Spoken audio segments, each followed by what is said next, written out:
சொல்லுகிறேன். எழுத்தவர்கள் சத்தமாய் வாசியுங்கள். சிங்காசனத்தின் மேல் வீற்றிருந்தவர் போதும். இன்னைக்கு செய்தி இதுதான், சிங்காசனத்தின் மேல் வீற்றிருந்தவர். எனக்கு அன்பான தேவனுடைய பிள்ளைகளே, இந்த உலகத்திலே சிங்காசனம் என்பது மிக மிக முக்கியமான ஒன்று. கவனிக்கிறீங்களா? சிங்காசனம் என்பது சாதாரண காரியம் இல்லை. நான் கடந்த வாரமே உங்களுக்கு சொன்னேன், ஒரு விஐபியை விசேஷமா காட்டணும்னா அவங்களுக்கு ஸ்பெஷல் சேர் போடுவாங்க. ஒரு ஃபங்க்ஷன்ல யாருக்கு ஃபங்க்ஷன் எடுக்கிறாங்க, அந்த யாருக்கு ஃபங்க்ஷன் எடுக்கிறாங்களோ அவங்கள விசேஷமா காட்டணும். ஒரு ஏஜ் பண்ண பிள்ளையா இருக்கட்டும், ஒரு சீமந்த ஃபங்க்ஷனா இருக்கட்டும், ஒரு மேரேஜ் அக்கேஷனா இருக்கட்டும், அவர்களை விசேஷமாய் காண்பிக்க அவர்களுக்கு போடுகிற சேர்ஸ் எப்படி இருக்கோங்க, டிஃபரெண்டா இருக்கும். இவ்வளவு ஏன் அரசு அதிகாரிகள் இடத்துல போனீங்கன்னா அந்த சேர்ஸ் வித்தியாசமா இருக்கும். உயர் அதிகாரிகளை பார்க்கும்போது அந்த சேர்ஸ் வித்தியாசமா இருக்கும். ஆபீஸ்ல ஒர்க் பண்ணும் பொழுது, கேபின்ல இருக்கும் பொழுது ஒவ்வொருத்துக்கும் ஒரு சேர்ஸ் இருக்குங்க. நீங்க நினைக்கலாம் அதனுடைய பைசாவை பத்தி ஐயா சொல்றாரு போல இருக்கு, அதனுடைய ரேட்டை பத்தி சொல்றாரு போல இருக்கு. ஒரு பக்கம் ரேட்டும் ஜாஸ்தி தான், ஆனா ஒரு பக்கம் நல்லா கவனிக்கணும், இதுல மிக முக்கியமான ரேட்டை காட்டிலும் அந்த சேர்ஸ் இருக்கக்கூடிய மதிப்பு, அந்த சிங்காசனத்தில் இருக்கக்கூடிய மதிப்பு. இந்த செய்தியை கேட்கிற தேவனுடைய பிள்ளைகளே, கர்த்தர் உங்களோடு கூட பேசுகிற வார்த்தை, இன்னைக்கு உலகத்துல நிறைய நாற்காலிகள் இருக்கு. ஒவ்வொரு நாற்காலிக்கும் ஒவ்வொரு சிங்காசனத்துக்கு ஒரு மதிப்பு இருக்கு, அதிகாரம் இருக்கு, ஆளுகை இருக்கு. இந்த உலகத்தில் இருக்கிற எந்த சேர்ஸோ எந்த நாற்காலியும் என் கர்த்தருடைய சிங்காசனத்துக்கு ஒப்பாக முடியாது. எத்தனை பேர் விசுவாசிக்கிறீங்க? எத்தனை பேர் ஆமென் சொல்றீங்க? இன்றைக்கு உன்னை ஆசீர்வதிக்கிற கர்த்தர், இந்த வருடம் உன்னை வாழ வைக்கிற கர்த்தர், அவர் சிங்காசனத்தின் மேல் வீற்றிருக்கிறார். அல்லேலூயா. உலக பிரகாரமாய் சகல அதிகாரமும் ஆளுகையும் படைத்த ஒரு நபருடைய சிங்காசனத்துக்கே அவ்வளவு மகத்துவமும் வல்லமையும் இருக்கும் என்று சொன்னால் உன் தேவனுடைய சிங்காசனம் எப்படி இருக்கும்? எத்தனை பேர் யோசிச்சு பார்க்கிறீங்க? அல்லேலூயா. சிங்காசனத்தின் மேல் வீற்றிருந்தது. இதே வெளிப்படுத்துற விசேஷம் 4ஆம் அதிகாரத்திலே இந்த யோவானுக்கு ஒரு தரிசனம் உண்டாக 2ஆம் வசனத்திலிருந்து நான் வாசிக்கிறேன். உடனே ஆவிக்குள்ளானேன், அப்பொழுது இதோ வானத்தில் ஒரு சிங்காசனம் வைக்கப்பட்டிருந்தது, அந்த சிங்காசனத்தின் மேல் ஒருவர் வீற்றிருந்தார். இப்போ வீற்றிருந்தவர் எப்படி இருக்கிறார் பார்க்கிறோம். சரி, கொஞ்சம் கவனிக்க பார்க்கலாம். சிலரெல்லாம் தப்பா நினைக்கூடாது, யாரையும் ஹர்ட் பண்ணி வெளிய காரியங்களை குறித்து சொல்லல, ஒரு நகைச்சுவைக்காக சொல்றேன். சிலரெல்லாம் நம்ம அந்த சேர்ல யோசிச்சு கூட பார்க்க முடியாது, புரிந்தவர்கள் பாக்கியவான். சிலரெல்லாம் அந்த ஹானரபிள் சேர்ல, அந்த ஹானரபிள் சீட்ல, மிக மேன்மையான இடத்துல யோசிச்சு கூட நம்மளால என்ன பண்ண முடியாது, பார்க்க முடியாது. ஆனா என்ன பண்ண, விதி கால கொடுமை உட்கார்ந்துதான் இருக்கிறாங்க.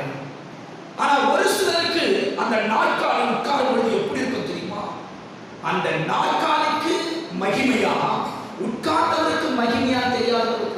இப்போ வீற்றிருந்தவர் எப்படி இருக்கிறார்? 3ஆம் வசனம், வீற்றிருந்தவர் பார்வைக்கு வஜ்ரக்கல்லும் பத்துமராகத்துக்கு ஒப்பாய் இருந்தார். அந்த சிங்காசனத்தை சுற்றி ஒரு வானவில் இருந்தது, அது பார்வைக்கு மரகதம் போல் தோன்றிச்சு.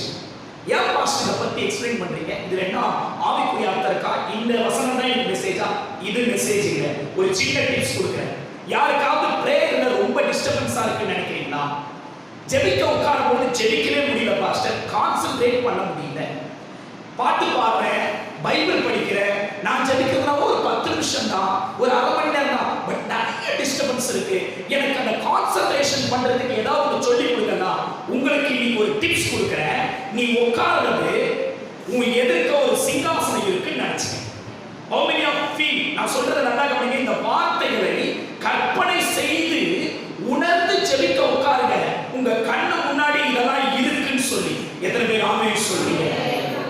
ஒரு நபர் என்கிட்ட சொன்னாரு, பாஸ்டர் நான் என்னதான் என் வீட்டுல ஜெபம் பண்ணாலும், பெட்ரூம்ல ஜெபம் பண்ணாலும், கிச்சன்ல ஜெபம் பண்ணாலும், ஹால்ல ஜெபம் பண்ணாலும், நான் கண்ணை முன்னா நம்ம சர்ச்சு புல்பீட் இருக்கிறது போல, ரொம்ப நாளுக்கு முன்னாடி வந்தது, கண்ணை முன்னா புல்பீட் இருக்கிறது போல நினைச்சு ஜெபம் பண்ணனா எனக்கு சர்ச்சிலேயே இருக்கிறது போல தோணும். நான் ஏற்கனவே சொல்லியிருக்கிறேன், நமக்கு ஃப்ரீ விசா, ஃப்ரீ டிக்கெட்டு இந்த மைண்டு தான். இதை வச்சு எங்க ஒன்னா சுத்திடலாம். அந்த வார்த்தையினால உங்களை பார்த்து சொல்றேன், நீ கண்களை மூடி ஆண்டுகிட்ட ஜெபம் பண்ணும்போது உனக்கு முன்னாடி ஒரு சிங்காசனம் இருக்கு. அந்த சிங்காசனத்துல ஒருத்தர் வீற்றிருக்கிறார். அவர் பார்வைக்கு வச்சிருக்கணும் பதுமராமத்துக்கு ஒப்பா இருந்தால் அந்த சிங்காசனத்தை சுற்றி வானவில் இருந்தது. அது மரகதம் போல் தோன்றிற்று. எத்தனை பேர் ஆமென் சொல்றீங்க? அந்த சிங்காசனத்தை சூழ 24 சிங்காசனங்கள் இருந்தன. 24 மூப்பர்கள் வெண்வஸ்திரம் தரித்து தங்கள் சிரசுகளில் பொன்முடி சூடி அந்த சிங்காசனங்கள் மேல் உட்கார்ந்திருக்க கண்டேன். எத்தனை பேர் ஆமென் சொல்றீங்க? அந்த சிங்காசனத்திலிருந்து மின்னல்கள், இடி முழக்கங்கள், சத்தங்கள் புறப்பட்டன. தேவனுடைய 7 ஆவிகளாகிய 7 அக்கினி தீபங்கள் சிங்காசனத்துக்கு முன்பாக எரிந்து கொண்டிருந்தன. நீங்க வாசிக்கிட்டே போனீங்கன்னா சிங்காசனம் எப்படிப்பட்டது, வீற்றிருந்தவர் எப்படிப்பட்டவர் தெரிந்து கொள்ளலாம். நீங்க சொல்றீங்க, நீங்களும் நானும் ஏதோ ஒரு கடவுளை வணங்க வரவில்லை, சர்வ வல்லமை பெற்ற இதனை சொல்றீங்க சகலத்தையும் உண்டாக்கின. வேதம் சொல்லுகிறது, ஏசாயா 66:1 வாசிக்கும் பொழுது, ஏசாயா புத்தகம் 66:1 சத்தமாய் வாசிக்கும். கர்த்தர் சொல்லுகிறது என்னவென்றால், எது எனக்கு சிங்காசனம்?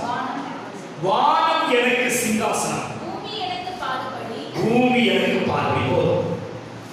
இதனாலதான் மத்தேயு சொல்றாரு, வானம் அவருடைய சிங்காசனமா இருக்கிறதுனால தயவு செய்து வானத்தின் பேர்ல என்ன பண்ணாதீங்க, சத்தியம் பண்ணாதீங்க.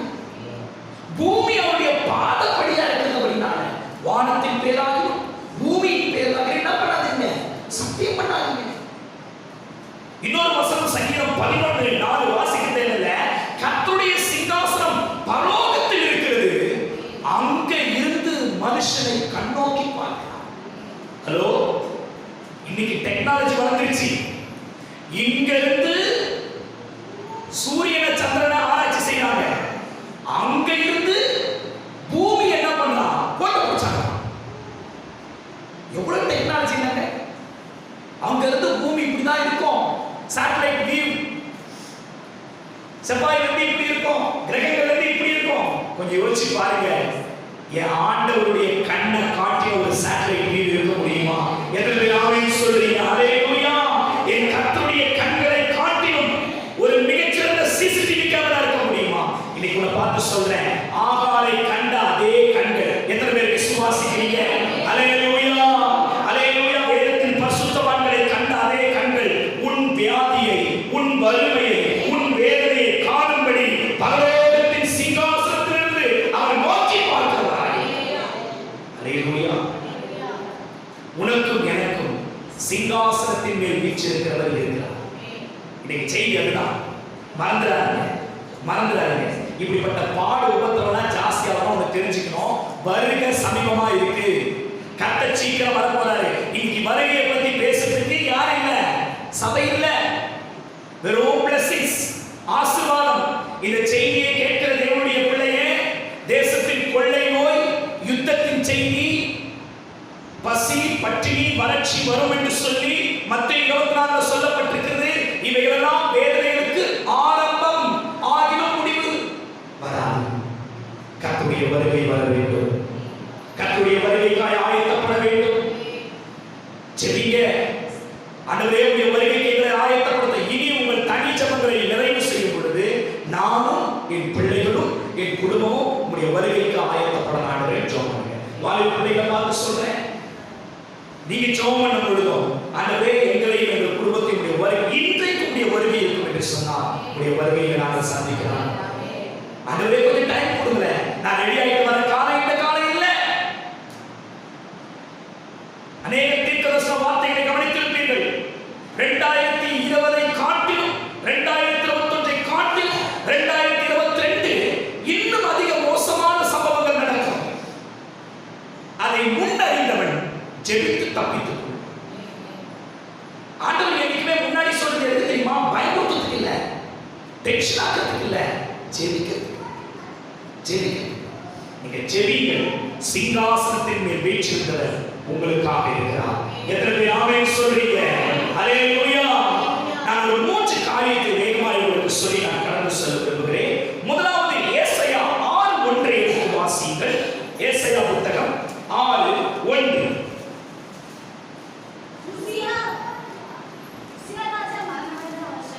உசியா ராஜா மரணமடைந்த வருஷத்தில் ஆண்டவர் எப்படிங்க உயரமும் உன்னதமான சிங்காசனம், முதலாவது உன்னதமான சிங்காசனத்தில் வீற்றிருந்தது. எழுதுறவங்க எழுதி வைத்துக் கொள்ளுங்க. எப்படிப்பட்ட சிங்காசனம் அது? உன்னதமான சிங்காசனம். ஒரு 3 சிங்காசனத்தை இன்றைக்கு நான் பார்க்க போகிறோம். பாஸ்டர் அவ்வளவுதான் பைபிள் இருக்கா? பைபிள் இருக்கு, பல சிங்காசனங்கள் எடுத்தனா இன்னைக்கு பைபிள் ஸ்டடி மாதிரி போயிடும். முதலாவது சொல்லுகிறேன், உன்னதமான சிங்காசனம். எத்தனை பேர் ஆமென் சொல்றீங்க? விசுவாசிக்கிறோம், ஆமென் சொல்லுங்க பார்க்கலாம். கொஞ்சம் நின்று பாருங்க. சில பேருக்கு உன்னதனால என்ன அர்த்தம் தெரியும். உன்னதம்னா என்ன? ஆங்கிலத்தில் சொல்லியிருக்கு மோஸ்ட் ஹைன்னு சொல்லி. உன்னதம் இந்த பூமியின் வார்த்தைகளில் ஒப்பிடப்படாத, பூமியின் மனிதர்களால் உணர முடியாத ஒரு மிக உயரமான இடம் சொன்னா அதான் உன்னதங்கள்.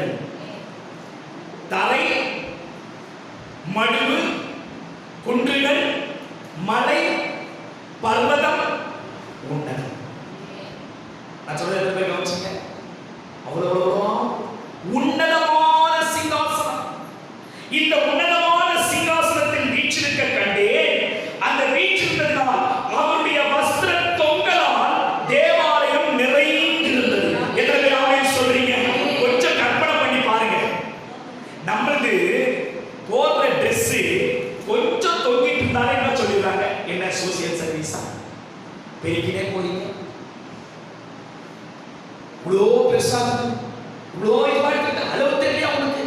யோசிச்சு பாரு, நாம் ஆராதிக்கிற சேனையின் கர்த்தர், சிங்காசனத்தில் வீற்றிருக்கிறவர், அவர் உட்கார்ந்திருக்கும் பொழுது அவருடைய வஸ்திர தொங்கல் எப்படி இருந்ததா?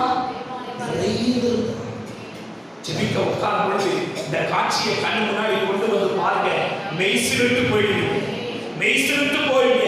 அப்புறம் பாரு என்ன டிஸ்டர்பன்ஸ் உங்களுக்கு வருதுன்னு சொல்லி. மாஸ்டர், அந்த வஸ்திர தொங்கல் நிறைஞ்சிருந்தா என்ன? எனக்கு நீங்க அந்த நிறைந்திருந்த வார்த்தையை எங்கெல்லாம் பார்க்கலாம் தெரியுமா? அப்படியே தொடர்ந்து 3ஆவது வசனம், பூமி அனைத்தும் ஒருவரை நோக்கி சேனையின் கர்த்தர் பரிசுத்தர் பரிசுத்தர், பூமி அனைத்தும் அவருடைய மகிமையால் நிறைந்திருக்கிறது. எத்தனை பேர் ஆமென் சொல்றீங்க? அவருடைய மகிமை நிறைந்திருக்கிறது. 4வது, கூப்பிடுகிறவரின் சத்தத்தால் வாசலின் நிலைகள் அசைந்தது, ஆலயம் புகையினால் நிறைந்தது.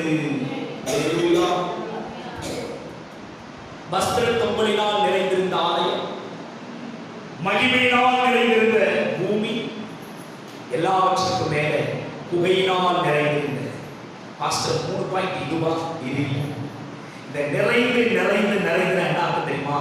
உன்னதமான சிங்காசனத்தில் வீற்றிருக்கிறவர், அவரால் மாத்திரம் தான் உங்களுக்கு நிறைவை கொடுக்க முடியும். எத்தனை பேர் ஆமென் சொல்றீங்க?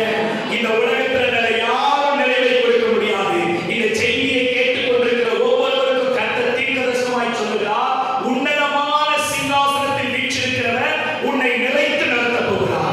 நிறைவானது வரும்பொழுது குறைவானது ஒழிந்து போகும். எத்தனை பேர் ஆமென் சொல்றீங்க பார்க்கலாம்? அவரே ஒரு நிறைவானவர் தான். அல்லேலூயா. உங்க ஆண்டவர்கிட்ட நம்ம ஆண்டவர்கிட்ட ஏதாவது ஒரு குறைவு காண முடியுமாங்க? அவர் நிறைவான தேவன், நிறைவான தேவன். நிறைவின் மத்தியிலே நம்மை நடத்துவார். தானியேல் 7:9 பாருங்க, அவருடைய நிறைவை எப்படி சொல்லி அவர் ரொம்ப அழகா எக்ஸ்பிளைன் பண்றார் பாருங்க.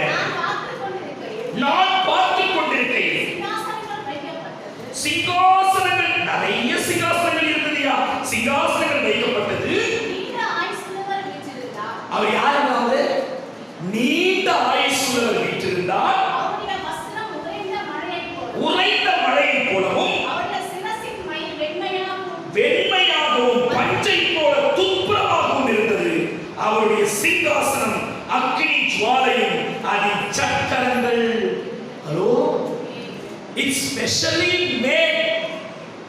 அந்த சிங்காசனத்துக்கு சக்கரம் இருக்கா?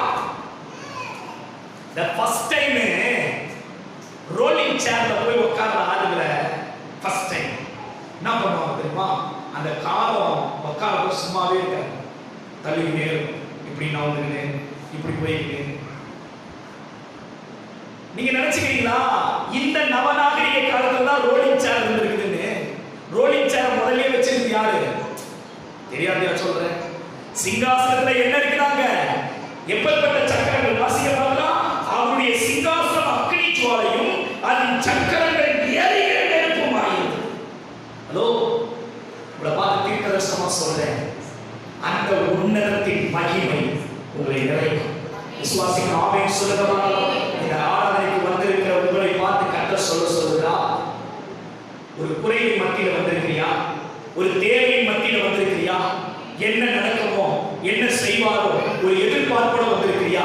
ஆவியானவர் உங்களை பார்த்து தீர்க்கதரிசனமாய் சொல்லுகிற வார்த்தை, உன்னதமான சிங்காசனத்தின் மேல் வீற்றிருக்கிற கர்த்தர் தம்முடைய மகிமையினால், தம்முடைய காருண்யத்தினால், தம்முடைய கிருபையினால் உங்களை நிறைத்து நடத்த போகிறார். There is a God's presence. எத்தனை ஆமென் சொல்றீங்க? ஆல்வேஸ் சிரித்த முகம் வேணும் பாஸ்டர். பிரச்சனை இருக்கு, உபத்திரவம் இருக்கு, பலவீனம் இருக்கு, அப்படியே ஸ்ட்ரென்த்தா இருக்கணும் பாஸ்டர். எப்படி தெரியுமா? தேவ பிரசன்னத்தில் நிறைந்து இருக்கணும். எத்தனை ஆமென் சொல்றீங்க? God's presence. ஒரு மணி நேரம் முக்கி ஜெபம் பண்ணி மனம் திருப்தியாகாதவங்கள உண்டு. 10 நிமிஷம் ஒரே ஒரு வரியை பாட்டு பாடி தேவ மகிமையை இறக்கணும் உண்டு. இன்னைக்கு தேவ நேர கணக்கு மணி கணக்கு இல்லைங்க, அந்த உன்னதமான சிங்காசனம். எத்தனை பேர் ஆமென் சொல்றீங்க? அல்லேலூயா. இன்னைக்கு உங்களை பார்த்து சொல்றேன், தயவு செய்து இந்த வருடம் உங்கள் ஜெபங்களில் அந்த உன்னதம் இருக்கட்டும். சிந்தை இங்க இருக்கா, இங்க நான் ஓடிட்டு இருக்கா, இங்க கவனிக்கணும். உன்னதத்தின் மகிமை உங்களுக்கு இருக்கட்டும். எத்தனை பேர் ஆமென் சொல்றீங்க? அல்லேலூயா. இத வேண்டிதான் யாக்கோபு போராடும் பொழுது விடிய காலம் வரைக்கும் விடல. பிரசன்ஸ் இல்லைன்னா ஜெபத்தை விட்டு ஏற்றிக்க கூடாது. நமக்கு 2 பாட்டு, ஒரு தோத்திரம், ஒரு ஆராதனை, என் ஆத்மாவை கர்த்தரை சொல்லு இல்ல. நீ 1/2 மணி நேரம் தான் ஜெபிக்கிற, தப்பே இல்லை. 1/4 மணி நேரம் தான் ஜெபிக்கிற, ஓகே. பலவீனமோ, சூழ்நிலையோ, பிரச்சனையோ, எனிதிங் எல்ஸ். ஆனா அந்த 1/4 மணி நேரமும் உண்மையான, அந்த 10 நிமிஷமும் உன்னதத்தின் சிங்காசனம் அங்க இருக்கணும். எத்தனை பேர் ஆமென் சொல்றீங்க? இரண்டாவது சிங்காசனத்தை வேகமா எடுத்து வாசிப்போம். ஏசாயா 14:5. ஏசாயா 14:5. கிருபையினாலே சிங்காசனம் ஸ்தாபிக்கப்படும். கிருபையினாலே சிங்காசனம் ஸ்தாபிக்கப்படும். இரண்டாவது கிருபையின் சிங்காசனம். கவனிக்கணும். உனக்கும் எனக்கும் வருகிற கிருபை எங்க இருந்து வந்துகிட்டு தெரியுமா? பரலோகத்தில் சிங்காசனத்தின் மேல் வீற்றிருக்கிற உன் தேவனாகிய கர்த்தரிடமிருந்து. எத்தனை பேர் ஆமென் சொல்றீங்க? விசுவாசிக்கிறீங்களா? அல்லேலூயா. தொடர்ந்து வசனத்தை வாசிங்க. நியாயம் விசாரித்து துரிதமாய் நீதி செய்கிற ஒருவர் அதின் மேல் தாவீதின் கூடாரத்திலே நியாயாதிபதியாய் உண்மையோடு வீற்றிருப்பான். இன்னைக்கு செய்தி தலைப்பென்ன? சிங்காசனத்தின் மேல் வீற்று. நான் சொல்ற 3 பாயிண்ட்லயும் சிங்காசனத்தில் வீற்றிருந்தவர் வந்துட்டே. அவர் உன்னதமான சிங்காசனத்தில் வீற்றிருந்தவர். இரண்டாவது கிருபையின் சிங்காசனத்தில் வீற்றிருந்தவர். ஒரு தெரிந்து கொள்ளுங்கள், நாம் எவ்வளவு நெருக்கப்பட்டாலும் நம்மை தாங்கி பிடிக்கிறது தேவனுடைய கிருபை. நாம் எவ்வளவு சோர்ந்து போனாலும் நம்மோடு கூட இருக்கிறது தேவனுடைய கிருபை. அந்த கிருபை இல்லாம நம்ம வாழ முடியாது. எத்தனை பேர் விசுவாசிக்கிறீங்க? அல்லேலூயா. உன் குறைச்சலின் மத்தியிலே உன்னை நடத்துவது தேவனுடைய கிருபை. உன் கால்கள் சறுக்கும் பொழுது உன்னை தாங்குவது தேவனுடைய கிருபை. நீ கண்ணீர் சிந்தும் பொழுது உன்னை விசாரித்து உனக்கு நலம் செய்வது தேவனுடைய கிருபை. இன்னைக்கு அந்த கிருபை அந்த சிங்காசனத்திலிருந்து வரப்போகிறது. எத்தனை பேர் ஆமென் சொல்றீங்க? அல்லேலூயா, அல்லேலூயா. நான் ஒன்றே ஒன்று சொல்லுகிறேன், கிருபைக்கு பாத்திரவான்களாய் இருங்கள். கிருபையை இழந்து விடாது. ரெண்டுக்கு ரெஃபரன்ஸ் சொல்லி நேரம் கடந்து வருவாங்க. கிருபைக்கு எப்படி இருக்குமா? பாத்திரவான்கள். அதை காட்டிலும் கிருபை என்ன பண்ணணுமா? இழந்துக்கூடாது. அநேகர் தங்களுக்கு வரும் கிருபை என்ன பண்ணிக்கிறாங்க? போக்கடித்துக் கொள்ளுகிறாங்க. உன்னையில உழைச்சி சம்பாதிச்ச பணம் இல்ல அப்படின்னு சொல்லும்பொழுது எவ்வளவு ஏமாற்றம், எவ்வளவு வலி, எவ்வளவு வேதனை. அதை காட்டிலும் நீ யோசிக்க வேண்டிய ஒரு காரியம், தேவனுக்கு கொடுத்த கிருபையை இழந்து போகும். இந்த ஆண்டு ஒரு தீர்மானம் எடுத்துக்கொள்வோம், நான் எந்த சூழ்நிலையிலும் அந்த கிருபையை இழக்கூடாது. அல்லேலூயா. எந்த நிலைமையிலும் அந்த கிருபையை என்ன பண்ணக்கூடாது? இழக்கக்கூடாது. நான் இப்படி உங்களுக்கு கற்றுக் கொடுக்கிறேன், தேவ கிருபை ஒரு மனுஷன் மேல இருந்துட்டா போதும், அவனுக்கு எந்த மனுஷன் ஒத்தாசை செய்தாலும் சரி, செய்யறதாலும் சரி, காரியங்களை கர்த்தர் நடத்துவார்.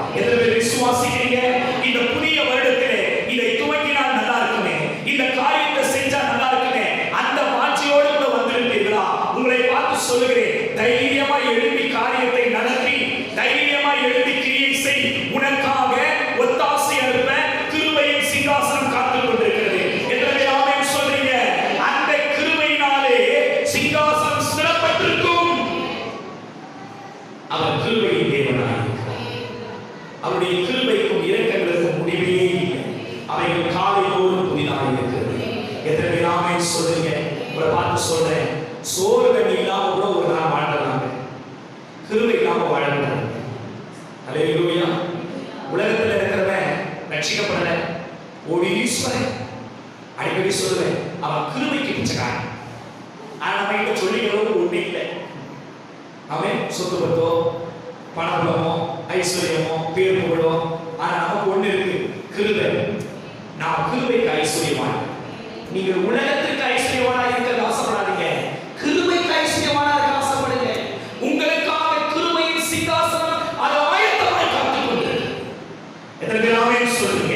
முதலாவது என்ன சிங்காசனங்க? உன்னதமான சிங்காசனத்தில் வீற்றிருந்தவர். இரண்டாவது கிருபையின் சிங்காசனத்தில் வீற்றிருந்தவர். கடைசியா ஒரு காரியத்தை பார்த்து செலுத்தி முடிப்போம். சங்கீதம் 9:4 வாசிக்கும் பொழுது, சங்கீதம் 9:4, நீர் என் நியாயத்தையும் என் வழக்கையும் தீர்த்து நீதியுள்ள நியாயாதிபதியாய் சிங்காசனத்தின் மேல் வீற்றிருக்கிறீர்கள். சொல்றீங்க.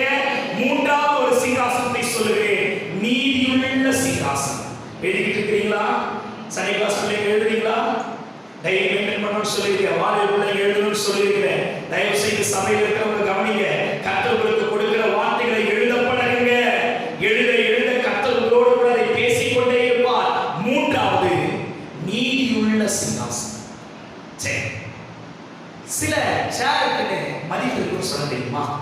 ஏன் இன்னைக்கும் மக்கள் நீதிமன்றத்தை போய் நாடுகிறார்கள்? அந்த நாட்களுக்கு ஒரு மதிப்பு இருக்கு. அவங்க சொன்னா கரெக்டா, அவங்க சரியாக சொல்லுவாங்க. இந்த வழக்கு அங்குதான் தீர்க்கப்படும். ஆனால் அதை தெரிந்து கொள்ளுங்கள், அப்படிப்பட்ட வழக்கில் கூட பிழைகள் காணப்படுகிறது. ஒரு காரியத்தை யோசிச்சீங்களா? ஒரு தீர்ப்பு கீழே ஒரு நீதிமன்றத்தில் கொடுக்கப்பட்டு மேல்முறையீடு பண்ணப்படும் பொழுது, அங்கிருந்து மேல்முறையீடு பண்ணப்படும் பொழுது யோசிச்சிருக்கீங்களா என்னைக்காவது? அந்த வாய்ப்புகள் ஏன் கொடுக்கப்பட்டது? ஏன்னா அவங்க சொல்றாங்க, ஒரு நிரபராதி கூட தண்டிக்கப்படக்கூடாது, ஆகவே அவருக்கு ஒரு வாய்ப்பு. ஆனா அந்த வாய்ப்பு பெரும்பாலும் யாருக்கு பயன்படுது? யோசிச்சு பாருங்க. அப்படிப்பட்ட சிங்காசனம் தேவனுடையது அல்ல. உனக்காக உன்னதமான சிங்காசனம் தான், உன் வாழ்க்கையை வாழ வைக்கிற கிருபையின் சிங்காசனம் தான். ஆனால் அதே நேரத்தில் பரிசுத்தத்தை எதிர்பார்க்கிற, நீதியை எதிர்பார்க்கிற, உண்மையை எதிர்பார்க்கிற நீதியுள்ள சிங்காசனம் உனக்கு இருக்கிறது. மறவாதே. அல்லேலூயா. இன்னைக்கு ரெண்டு சிந்தனையும் மைண்ட்ல வச்சுக்க. கர்த்தர் உனக்கும் நீதி செய்வார், உனக்காகவும் நீதி செய்வார். எத்தனை பேர் ஆமென் சொல்றீங்க? புரியலையா பாஸ்டர்? நான் சறுக்குனா எனக்கும் நீதி, எனக்கும் ஜட்ஜ்மென்ட் இருக்கு. என்னை யாராவது வேதனைப்படுத்தும் பொழுது, எனக்கு வீண் வழக்கை இருக்கும்போது, இந்த சங்கீதக்காரன் சொல்றாரு, என்ன நியாயம் தீர்க்கணும், என்னுடைய வழக்கை நீங்க தான் தீர்க்கணும். எத்தனை பேர் ஆமென் சொல்றீங்க? தேவன் நமக்காக வழக்காடுகிறார். இந்த வருடம் தீர்க்க தரிசனமா சொல்றீங்க. யாருக்கு கர்த்தர் சொல்லுகிறார்? இந்த செய்தியை கேட்கிறவர்கள், நெடுகாலமாய் உனக்கு யாரோடு கூட வழக்கு இருந்தா, வாது இருந்தா, பிரச்சனை இருந்தா, பரம்பரையா ஒரே டென்ஷனா இருக்குன்னு சொன்னா, இந்த ஆண்டில் நீதி உள்ள நியாயாதிபதியின் சிங்காசனத்தில் கர்த்தர் உனக்கு நீதி செய்ய போகிறார். ஆமென் சொல்ல பாருங்க. அல்லேலூயா. இது ஒரு சின்ன டிப்ஸ். அடிச்சிருங்க, அவனை கண்டிச்சிருங்க, அவனை திருத்துங்கன்னு சொல்றேன். நல்லதுதான். அதே கொம்பு, அதே குச்சி, அதே தடி, அதே துப்பாக்கி இந்த பக்கம் திரும்பிச்சுனா இது உண்மை இல்லைங்க. நீதி உள்ள சிங்காசனம், நீதி உள்ள சிங்காசனம். இந்த ஓமை எல்லாருக்குமே தெரியும். ஒரு விசை இரண்டு நண்பர்கள், பாலிய சிநேகிதர்கள். ஒருவன் நல்லா படிச்சு வக்கீலா இருக்கான், ஒருத்தன் திருடனா இருக்கான். ஒரு நாள் அந்த திருடன் திருட்டு தொழிலை மாட்டிக்கொண்டு வந்து கோர்ட்ல நிற்கும் பொழுது அவனுடைய நண்பர் அந்த வக்கீலா இருக்கான். என்னடா இங்க நிக்கிற? இல்லடா, ஒரே தருத்தம், ஒரே பிரச்சனை, ஒரே போராட்டம், திருடி மாட்டிக்கிட்டா. அப்படியா? நான் இருக்கிறத கவலைப்படாதா அப்படின்னு சொல்லி தன் நண்பனுக்காக சாதுரியமாய் வழக்காடி, நேர்த்தியாய் வழக்காடி அவரை மீட்டு கொண்டு வெளியில வந்துட்டான். சொன்னா, ஏய், இவன் தப்பு தான் பண்ணாதா, நல்லா வாழடா, நான் நல்லா படிச்சதா எப்படி இருக்க பாரு. ஆமா, எனக்கு படிக்கல, இதை தவிர வேற என்ன எனக்கு தொழில். சரி, நான் அவனை காப்பாற்ற ஜாக்கிரதை. சரி, ஓகே, காலங்கள் செல்லு. இவருக்கு ஒன்றும் தைரியம் ஆயிடுச்சு. ஸ்டேஷன்ல ஆள் இருந்தாலே கையில் பிடிக்க முடியாது. ஒருத்தர் ஆளு குடிக்க முடியும். இன்னும் நிறைய திருட்டு, பெரிய பெரிய திருட்டு. என் ஃப்ரெண்டா கத்துக்கிறான் பார்த்துப்பான். ஒரு நாள் திருப்பி பெரிய திருட்டு முடிச்சாங்க. மிகப்பெரிய ராபரி, வெளியே வர முடியாது. ஆனால் ஒரு தீவிர ஒரு தைரியம். யாருங்களா? ஃப்ரெண்டுங்கிற வக்கீல். உள்ள போய் பார்த்தா இன்ப அதிர்ச்சி. இப்போ ஃப்ரெண்டு வக்கீலா இல்லை, யாரா இருக்காரு? ஜட்ஜா இருக்காரு. What a surprise. இன்னும் தைரியம். அன்னைக்கு நான் வாதாடிய வெளியே போட்டு வந்தான். இன்னைக்கு வாதாடவே தேவையில்லை. ஒரே ஒரு சைன் ரிலீஸ். என் ஃப்ரெண்ட் சொல்லுவான், பார்த்த உடனே ஒரு ஸ்மைல், அவரும் சிரிச்சாரு. கவனிச்சா வழக்கு நடந்துகிட்டு இருக்கு. தன் நண்பன் கடைசி வரைக்கும் பேசவே இல்லை. இவன் எப்போ பேசுவான் காத்திருக்கிறவனுக்கு கடைசி வந்த வார்த்தை, தீர்ப்பு எழுதும் பொழுது நீ செய்த குற்றத்துக்கு இது தண்டனை எழுதப்பட்டது. உனக்கு அதிர்ச்சி ஆயிடுச்சு. நீதிபதி இறங்கி வந்ததை கேட்டான், ஏய் நீ என் நண்பன் தானே, என்னை இப்படி தண்டிச்சியே? அவர் சொன்ன வார்த்தை, அன்னைக்கு உன்னை காப்பாற்ற வழக்காடுகிற வழக்கறிஞரா இருந்த, என்னால் உன்னை காப்பாற்றக்கூடிய சூழல் இருந்தது. ஆனா இன்றைக்கு நான் உட்கார்ந்திருக்கிற சிங்காசனம், நான் உட்கார்ந்திருக்கிற நாற்காலி, அது நீதி செய்கிறது. இன்னைக்கு நான் ஜட்ஜா இருக்கேன், உனக்கு ஃபேவர் பண்ண முடியாது, இதை நான் செய்ய முடியும். கவனித்துக் கொள்ளுங்க. கர்த்தருடைய வருகை சமீபமா இருக்கு. ஒரு நாள் வர போகிறது. இன்னும் 20 நாள் வெள்ளை சிங்காசனத்துக்கு கொண்டு போயிடுவேன். புதிய பூமிக்கு கொண்டு போயிடுவேன். கர்த்தருடைய நியாயத்திற்கு கொண்டு போயிடுவேன். ஆனா நேரம் இல்லை, நமக்கு நேரம் முடிஞ்சு போச்சு. மெசேஜ் மட்டும் சொல்றேன், கர்த்தருடைய வருகைக்கு சரி சொல்றேன், நேரம் முடிஞ்சு போச்சு. ஜாக்கிரதை, நீதி உள்ள நியாயாதிபதி இருக்கிறார். அல்லேலூயா. லாஸ்ட் பட் நாட் லீஸ்ட், நிறைய பேருக்கு ஒரு ஆசை, பாஸ்டர் அவர் மட்டும் உட்கார்ந்து சேர்ல, நமக்கு சிலருக்கு பக்கத்துல சேர் போட்டாலும் ஒப்பாது. நான் என்ன சொல்ல பத்தியா, அந்த சேர்ல ஏறி உட்கார்ந்து செட் பேட்டா திருப்தியா. யாராவது வந்து பத்தி விட்டு அடிச்சு தந்தாதான் கிளம்பி போகும். இந்த உலகத்துல எந்த மனுஷனும் தன்னுடைய நாற்காலியை பகிர்ந்து கொள்ள மாட்டான்.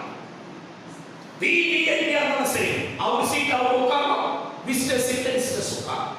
ஆனால் ஒன்று தெரிந்து கொள், நாம் ஆராதிக்கிற கர்த்தர் மாத்திரமே அவருடைய சிங்காசனத்தை நம்மோடு கூட பகிர்ந்து கொள்கிறார். எத்தனை பேர் ஆமென் சொல்றீங்க? என்னங்க அவர் உட்கார்ந்திருக்கிற எப்பேற்பட்ட இந்த அக்கினியமான இந்த நெருப்பு சக்கரங்கள் இருக்கக்கூடிய, இந்த சுற்றிலும் சிங்கங்களும் வானவிலும் இருக்கக்கூடிய அப்பேற்பட்ட சிங்காசனம். ஆமா, எடுத்து வாசிங்க. வெளிப்படுத்தின விசேஷம் புத்தகம் 3ஆம் அதிகாரத்தை எல்லாரும் எடுத்துக்கொள்ளுங்க. வெளிப்படுத்தின விசேஷம் 3 வாசிங்க பார்க்கலாம்.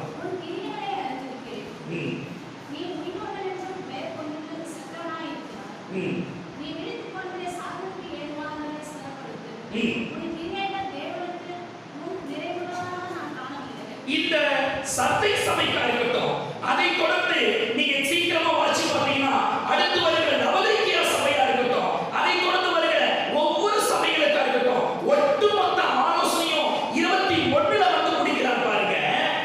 நான் செயல்பட்டு என் பிதாவினுடைய சிங்காசனத்திலே. இங்க கவனிக்க பார்க்கலாம். முதல்ல வாசிச்ச சபைக்கு ஒரு குறை, இரண்டாவது வாசிச்ச சபைக்கு ஒரு குறை. மொத்தம் இந்த இடத்துல 3 சபைகளுக்கு மேல வருது.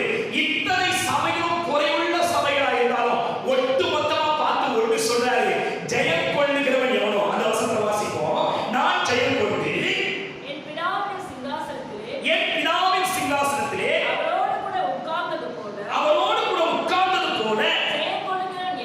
ஜெயம் கொள்ளுகிறவன் எவனோ அவனும் என்னுடைய சிங்காசனத்தில். எந்த சிங்காசனத்தில்? பக்கத்துல சீட் போட வேண்டாரா? எதுக்க போட வேண்டாரா? நீங்க இதை டெஸ்ட் பண்ணி பார்க்கணும்னா, உங்களுக்கு ரொம்ப டியரஸ்டா க்ளோஸா இருக்கிற யாராவது ஒருத்தர் மேலதிகாரியா அரசு அதிகாரியா இருக்கிறதுக்கு போனீங்கன்னா சும்மா கேட்டு பாருங்க. நான் ஒரு 5 நிமிஷம் உட்காந்தேன், ஹலோ கவனிக்கிறீங்களா இல்லையா? நான் ஒரு 5 நிமிஷம் உட்கார வச்சுக்கோங்க. பாசிபிலிட்டி இல்லை. ஆனா இங்க சொல்லுது, ஜெயம் கொள்ளுகிறவனோ அவனும் என்னுடைய சிங்காசனத்தில் என்னோடு கூட உட்காரும்படி அருள் செய்வேன். நான் கொஞ்சம் யோசிச்சு பார்த்தேன், சாமி நான் மட்டும் ஆசைப்பட்டா பரவாயில்ல, ஒட்டுமொத்த உலகமே ஆசைப்படுது. அப்போ அந்த சிங்காசனம் எப்பேற்பட்ட சிங்காசனமா இருக்கும். எத்தனை பேருக்கு புரியுது? அல்லேலூயா. சங்கீதம் 1 சாமுவேல் 2:8 சொல்கிறது. 1 சாமுவேல் 2:8 எடுத்து வாசிக்க பார்க்கலாம். 1 சாமுவேல் 2:8. அவர் சிறியவனை குடும்பிலிருந்து எடுத்து, அவர்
சிங்காசனம். அப்படிப்பட்ட சிங்காசனம் இன்னைக்கு நம்முடைய வாழ்க்கையில் இருக்குங்க.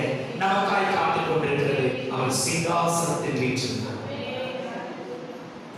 உனக்காக எனக்காக உன்னதமான சிங்காசனம் நிறைவே கொடுக்கும். எல்லாவற்றுக்கும் மேலே கிருபையின் சிங்காசனம் நம்மோடு இருக்கும். நீதியுள்ள சிங்காசனம் அவரோடு கூட நம்மை உட்கார வைக்கும். கரங்களை தட்டி கர்த்தரோடு சோதனை நல்ல உற்சாகமான கரங்களை